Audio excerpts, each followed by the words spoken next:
Take a look at this map of the Italian peninsula in the 1st century BCE. If we map out the demographics of the late Roman Republic, we find that 35 to 40% of the entire population lived in chains. The Roman economy relied on vast agricultural estates known as latifundia. These rural zones concentrated thousands under a legal framework where they were considered property, subject to torture or execution without consequence. Capua served as the hub for this volatility. It housed the gladiatorial schools, which functioned as a combination of barracks, fortress, and prison. These schools kept trained, resentful warriors in constant confinement to prepare them for public entertainment. In 73 BCE, the pressure in the school of Lentulus Batiatus finally broke.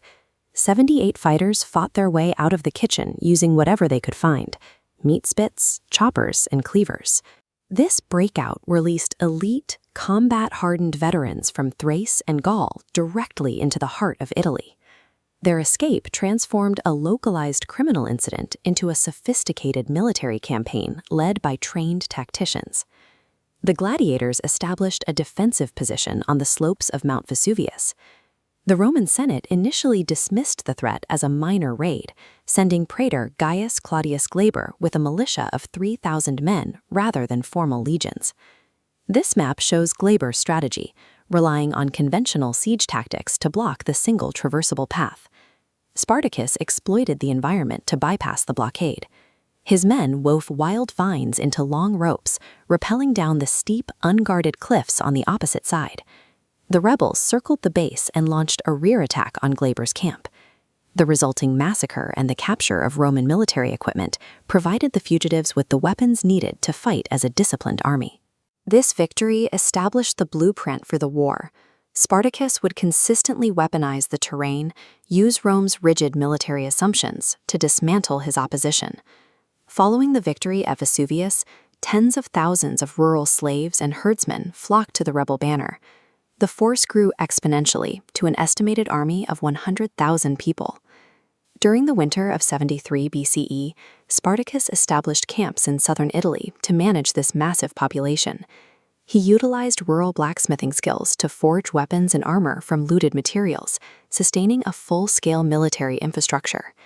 The inclusion of local shepherds and herdsmen provided a distinct tactical advantage.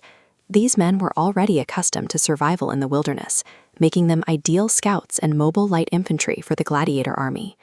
After routing several consular armies and moving through the Apennines, the rebellion reached a clear path to the Alps.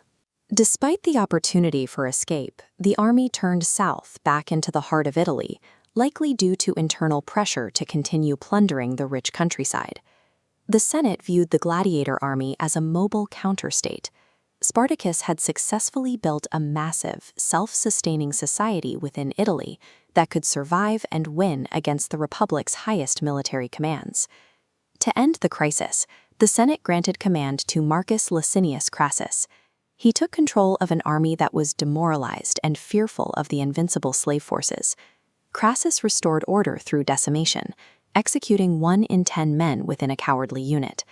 This act forced his soldiers to fear their own general more than they feared the enemy, re-establishing rigid Roman discipline. As he pushed the rebels into the toe of Italy, Crassus used his immense wealth to fund a massive engineering project. He constructed a 60-kilometer wall and ditch system to physically isolate the insurgents in the rugged mountains of Bruttium. Spartacus led a desperate breakout during a winter storm, filling the defensive ditches with earth and brush to punch through the Roman lines. While he escaped the trap, the delay left his forces low on supplies and increasingly fragmented. This final campaign pitted the rebels' sheer willpower against an empire willing to use brutal internal discipline and massive construction projects to maintain its power. The war concluded in 71 BCE near the Salarius River. Spartacus led a final charge to personally find and kill Crassus, but he was struck down in the fighting. His body was never recovered from the mass of the slain. Crassus marked his victory by crucifying 6,000 survivors along the Appian Way. The line of crosses stretched for 120 miles between Rome and Capua, serving as a political billboard for his effectiveness as a commander. The war forced a shift in Roman life. Landowners began moving away from high-risk slave gangs toward free sharecroppers, while the military success of Crassus and Pompey let them seize the consulship of 70 BCE. This shift in power toward military strongmen accelerated the political instability that eventually ended the Republic.